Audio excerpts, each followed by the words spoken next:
Hello guys, ఈ వీడియోలో వచ్చేసి నేను విజయ్ మాల్యా గురించి చెప్పబోతున్నానండి. టాపిక్ చాలా ఇంట్రెస్టింగ్ ఉంటుందండి. ఈ వీడియో వచ్చేసి నేను 3 పార్ట్స్ ఆర్ 4 పార్ట్స్గా డివైడ్ చేస్తానండి. ఫస్ట్ పార్ట్ వచ్చేసి విజయ్ మాల్యా ఒక బ్యాక్గ్రౌండ్, వాళ్ళ ఫ్యామిలీ బ్యాక్గ్రౌండ్, ఇక తర్వాత వచ్చేసి కింగ్ ఫిషర్ ఎయిర్లైన్స్ ఆయన పతనానికి ఎలా కారణం అయింది, ఇక తర్వాత వచ్చేసి రీసెంట్గా ఒక 8 months back RCB cup win అవ్వగానే విజయ్ మాల్యా బయటకు వచ్చి ఒక బ్రాడ్కాస్ట్ అనేది రిలీజ్ చేసినారని చెప్పి దాని గురించి ఒక 2 parts కింద డివైడ్ చేసి అప్లోడ్ చేస్తానండి. ఇక నేను నిన్న కూడా మనకి హర్షత్ మెహతా మీద ఒక వీడియో అనేది రిలీజ్ చేశానండి. అది అనుకున్నంత వ్యూస్ రాలేదు. ఒకసారి చూడాలనిపిస్తే కింద డిస్క్రిప్షన్ లింక్ పెడతాను, అది కూడా చూసేయండి. ఇక విజయ్ మాల్యా మీకు తెలిసిందని ఒక ఫైనాన్షియల్ ఫ్రాడ్ అని చెప్పి గట్టి ముద్ర పడినోడే. ముద్ర పడడం కాదు, నిజంగా చేసిండు. కొన్ని ఆర్టికల్స్ ప్రకారం 7,000, కొన్ని ఆర్టికల్స్ ప్రకారం 8, 9, 10, 11 అట్లా వెళ్ళిపోయింది. మనం యావరేజ్గా 8,000+ crores అనేవి అప్పు తీసుకుని జంపు కొట్టిండు అని అనుకుందామండి. ఇక విజయ్ మాల్యా టాపిక్లో కొన్ని క్యారెక్టర్స్ వస్తాయండి. ఇక ఫస్ట్ దాని గురించి డిస్కస్ చేసుకుందాం. 1915 ఆ టైంలో థామస్ అనే ఒక ఆయన ఎంట్రీ ఇచ్చిండండి. అప్పట్లో ఏంటంటే బ్రిటిష్ సోల్జర్స్కి ఆల్కహాల్ కోసం చిన్న చిన్న కంపెనీస్ అనేవి ఆల్కహాల్ మ్యానుఫ్యాక్చర్ చేసేవి. ఇక థామస్ అని ఆయన ఏం చేసిందంటే వీళ్ళందరినీ కలిపేసి ఒకటే కంపెనీగా యునైటెడ్ బ్రీవరేజ్ గ్రూప్ అనేసి తయారు చేసిండంటే అదే మార్చిండు. ఇక మనం షార్ట్కట్లో యూబీ అనుకుందాం. ఇక ఇది మార్చంగానే ఇది మన విఠల్ మాల్యా అప్పుడు ఆయన చదువుతూ ఉన్నాడండి. ఆయన దీని యొక్క గ్రోత్ అనేది చూస్తూ మెల్లమెల్లగా షేర్స్ కొనడం స్టార్ట్ చేసిండండి. గ్రోత్ చూడడం ఒకటే కాదండి, ఆయన ప్లస్ ముందు దీని మీద అనుభవం ఉంది. అదే కాకుండా బ్యాలెన్స్ షీట్స్ అనేవి కరెక్ట్గా రెగ్యులర్గా చూడడము, అన్నీ ఆలోచించే షేర్స్ అనేవి కొనడం జరిగింది. దీని గ్రోత్ పెరుగుతున్న కొద్దీ షేర్స్ అనేవి ఇంకా కొనడం జరిగిందండి. ఇక ఆయన ఏం ప్లాన్ అనుకున్నారు కానీ షేర్స్ అయితే వేరే లెవెల్ కొన్నాడండి. మంచి గ్రోత్ వచ్చిందండి. కంపెనీ యూబీ అనేది మంచి గ్రోతే ఉంది, ప్లస్ మంచి పేరే ఉంది అప్పట్లో. ఇక 1947 ఇండిపెండెన్స్ ఇండియాకి రాగానే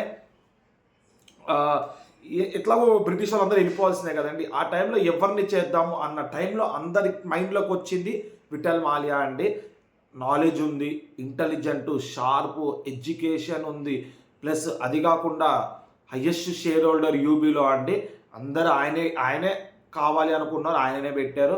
ఒక 1 year డైరెక్టర్గా చేసిండు, తర్వాత చైర్మన్గా ప్రమోట్ అయిందండి. ఇక అంచలంచలుగా బిజినెస్ అనేది పెంచుతూ ఉన్నాడండి. 1951లో మెక్డానల్డ్స్ని తీసుకున్నాడు. ఇక తర్వాత చిన్న చిన్న కంపెనీస్ అన్నింటిని ఎక్వైర్ చేసుకున్నాడు. కానీ మెక్డానల్డ్స్ అనే పేరే మీకు బాగా వినిపిస్తుంది. చిన్న చిన్న కంపెనీస్ ఉన్నాయి కానీ దాని పేరు అనేది ఏ ఆర్టికల్ అంత డీటెయిల్స్గా లేవు, ఏ కంపెనీస్ అని చెప్పి. మేబీ వితౌట్ నేమ్ తీసుకుని ఈయన పేరుగా మార్చుకున్నారు యూబీ కింద, మనకైతే అది తెలియదండి. ఇక డెవలప్ చేస్తున్న కొద్దీ ఒక ఏజ్లో మ్యారేజ్ చేసుకున్నారండి. 1953 మధ్యలో ఒక మ్యారేజ్ చేసుకున్నారండి. లలిత రామయ్యని చేసుకున్నారండి. ఇలా పుట్టిన కొడుకే విజయ్ మాల్యా. 18th December 1955 అండి. ఇక దాని తర్వాత 2 పెళ్ళిళ్ళు అయినాయి. ఇక కానీ ముద్దుల కొడుకు విజయ్ మాల్యానే అండి. ఇక విజయ్ మాల్యా పెరుగుతూ ఉన్నాడు. ఇక్కడ విఠల్ మాల్యా బిజినెస్ అనేది కూడా పెరుగుతూ ఉందండి. ఆయన ట్రిక్స్ అప్లై చేసి ప్రతి ఒక్క ట్రిక్ వర్కౌట్ అవ్వడము, బిజినెస్ అనేది ఒక రేంజ్లోకి రావడము. దాంట్లో ఒక ట్రిక్ చెప్తారండి. 1959లో ఆల్కహాల్ మనకు అప్పట్లో ఏంటంటే ఫారెన్ నుంచి వచ్చేది. అయితే ఈయన ఏం చేయడం జరిగిందంటే అక్కడికి వెళ్ళి డిస్కస్ చేసి ఆల్కహాల్ ఇండియాలోనే తయారు చేసి సప్లై చేద్దాము అన్న థాట్ మీద వెళ్ళారు. అది వర్కౌట్ అయింది. అది ఇండియన్ మ్యానుఫ్యాక్చరర్ ఫారెన్ లిక్కర్ అండి, IMFL. మీరు ఇప్పటికీ కూడా ఆల్కహాల్ బాటిల్స్లో ఆ ముద్ర అనేది మీకు పక్కా కనిపిస్తుందండి. అదొక మంచి థాట్ అండి.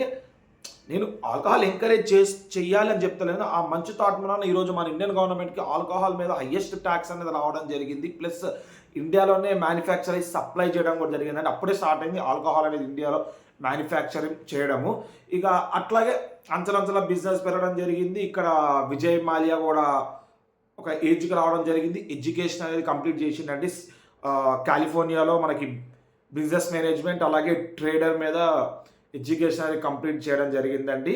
ఇక విఠల్ మాల్యాకి కూడా వాళ్ళ కొడుకు విజయ్ మాల్యాకి బిజినెస్ అప్పచెప్పాలి, నెక్స్ట్ వారసుడు ఈయనే అన్న థాట్లో ఈయనకు కూడా చాలా మంచి బిజినెస్ ట్రిక్స్ నేర్పించడము, కరెక్ట్ మంచి ఎడ్యుకేషన్ అనేది నేర్పించడము అన్నీ జరిగినాయండి. ఇక యుఎస్లో మన UB company one of the part ఉందండి. దాని లోపల మనకి ఇంటర్న్గా జాయిన్ అవ్వడము, అక్కడ మొత్తం నేర్చుకోవడం ఇదంతా అయిపోయి 1970లో అక్కడికి వెళ్ళి జాయిన్ అయ్యి అంతా నేర్చుకున్నాడండి.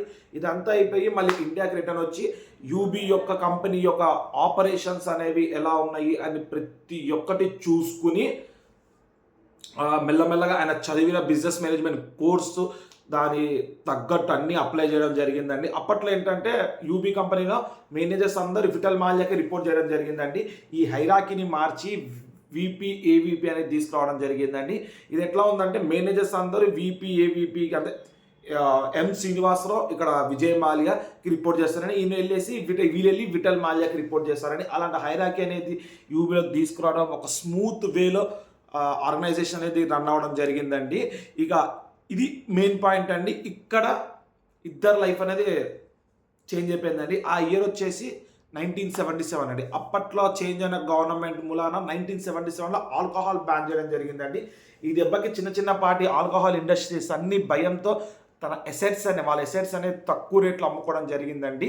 ఇక్కడ విఠల్ మాల్యా ఆలోచించింది ఏంటంటే అండి, ఎన్ని రోజులని ఉంటుంది, ఒక దేశం ఆల్కహాల్ని బ్యాన్ చేసి ఉండలేదు, ఎన్ని రోజులని ఉండగలుగుతుందని చెప్పి ఒక ప్లాన్ వేసి వీళ్ళు అమ్మే అసెట్స్ అన్ని తక్కువ రేట్కి వీళ్ళు తీసుకోవడము ఒక సిచ్యువేషన్ వరకు తీసుకుంటా ఉన్నారండి. తర్వాత గవర్నమెంట్ రిలీజ్ చేసిన ఆల్కహాల్ బ్యాన్ అనేది తీసేసినామని చెప్పి ఆ టైంలో ఏ కాంపిటీటర్స్ లేకుండా ఒక్కటే రారాజుగా ఎదిగారండి యూబీ ఇండస్ట్రీ. ఇక దాని తర్వాత ఫార్మా, ఫుడ్ ఇండస్ట్రీ ప్రతి ఒక్క ఇండస్ట్రీలో పెట్టడం జరిగిందండి. ఇక వాళ్ళకు కూడా ఆల్కహాల్ కాదు అన్న ట్యాగ్ అనేది రిమూవ్ చేద్దామని చెప్పి నేను ప్రతి ఒక్క ఇండస్ట్రీలో ఇన్వెస్ట్మెంట్ చేయడము, ఇక కొనుక్కోవడము, డెవలప్ చేసుకోవడం ఇలాంటివన్నీ జరిగినాయండి. ఇక ఇట్లా అంచలంచలుగా పెరుగుతున్నాగో ఇయర్ 1977లోనే అప్పట్లో కంప్యూటర్స్ లేవు కదండి, ఒక డాక్యుమెంట్స్ అనేవి చూస్తుండగా ది క్యాజిల్ బ్రీవరీస్ అనే ఒక కంపెనీ యూబీదే అండి. అది కూడా 1865లో ఆ కంపెనీ స్థాపించినట్టున్నారు. మేబీ కొన్ని డిసిషన్స్ మూలాన ఆ కంపెనీ తీయడం జరిగింది. ఆ కంపెనీ గురించి మనకి విజయ్ మాల్యాకి కళ్ళకు పడ్డదండి. కంపెనీ లోగో బాగుండదండి, మన bird logo, Kingfisher bird logo చాలా బాగుండేది. ఇక ఇప్పుడున్న లోగో అప్పుడున్న లోగో వేరండి. ఆయనకి అది నచ్చి లోగోని కొంచెం మాడిఫై చేసి బీర్ అనే బ్రాండ్ని తీసుకొద్దాం ఆల్కహాల్లో అనుకున్నారండి. అదే బీర్, కింగ్ఫిషర్ బీర్ అండి, మీకు తెలిసిందే, తెలంగాణ వాళ్ళు ఎవరు ఉండరు. ఇది అనేది మన విఠల్ మాల్యాకి నచ్చలేదు. ఇక ఒప్పించి ఇక మెల్లగా కింగ్ఫిషర్ బీర్ అనేది లాంచ్ చేసినారండి. అదొక కంపెనీకి ఆపోజిట్గా అండి, ఎందుకంటే కంపెనీ పేరు నాకు అంతగా ఆర్టికల్స్ కరెక్ట్గా మెన్షన్ లేదు. ఆ కంపెనీ యూబీ కన్నా ముందు ఉంటుంది అని చెప్పి ఆ కంపెనీకి ఆపోజిట్గా రిలీజ్ చేయడం జరిగింది కింగ్ఫిషర్ బీరు. ఇక ఒక 3-4 సంవత్సరాలు అయింది, ప్రాఫిట్స్ వచ్చినాయి కానీ మరి వాళ్ళు అనుకున్నంత ప్రాఫిట్స్ రాలేకపోయింది. ఎందుకంటే దీని డిస్ట్రిబ్యూషన్ సేల్స్ అన్ని స్టేట్స్లో లేవు, పాన్ ఇండియాగా లేదు, కొన్ని స్టేట్స్. ఎందుకంటే ప్రతి ఒక్క స్టేట్లో అమ్ముకోలేమండి, కొన్ని కంప్లైంట్స్ ఇష్యూస్ వస్తాయి, చాలా ఉంటాయి, దానికి చాలా కథలు ఉంటాయి. అందుకనే కొన్ని లిమిటెడ్ స్టేట్స్లో అమ్ముకోవడము, దానివల్లే అనుకున్న రేంజ్లో ప్రాఫిట్ రాకుండా పోయిందండి. ఇక అసలైన దుప్పుడు అండి 1983లో విజయ్ మాల్యాకి 28 ఇయర్స్ అండి. ఈ టైంలో విఠల్ మాల్యా విజయ్ మాల్యా ఒక అక్టోబర్ నెలలో న్యూయార్క్ వెళ్ళారు. అక్కడ ఒక పార్టీ నిర్వహించారు. అదే పార్టీలో విఠల్ మాల్యా కూడా వెళ్ళారండి. అక్టోబర్ 13th అక్కడే విఠల్ మాల్యా హార్ట్ అటాక్ వచ్చి అదే పార్టీలో చనిపోయారండి. అప్పుడు ఏజ్ వచ్చేసి 1958.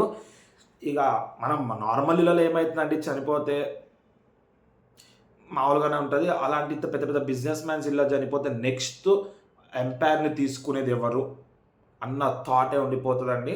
ఇక ఈరోజుకి ఈ వీడియో ఇక్కడికి ఆపేద్దామండి, వీడియో లెంత్ అయిపోతుంది. నెక్స్ట్ పార్ట్ వచ్చేసి ఎట్లా టేక్ ఓవర్ చేసుకున్నాడు బిజినెస్, ఎట్లా ఇంప్రూవ్మెంట్ చేశారు అనేది నెక్స్ట్ పార్ట్లో డిస్కస్ చేసుకుందామండి. ఇక ఈరోజుకి ఇంతే అండి వీడియో. ఇలాంటి మరిన్ని వీడియోస్ మన ఛానల్ తరలించాలంటే మన ఛానల్ సబ్స్క్రైబ్ చేసుకుని పక్కన ఉన్న బెల్ ఐకాన్ క్లిక్ చేయండి. నేను ఇట్లా వీడియోస్ పెట్టగానే మీకు ఇట్లా నోటిఫికేషన్ వస్తాయి. దాట్స్ ఇట్ అండి ఈరోజుకి.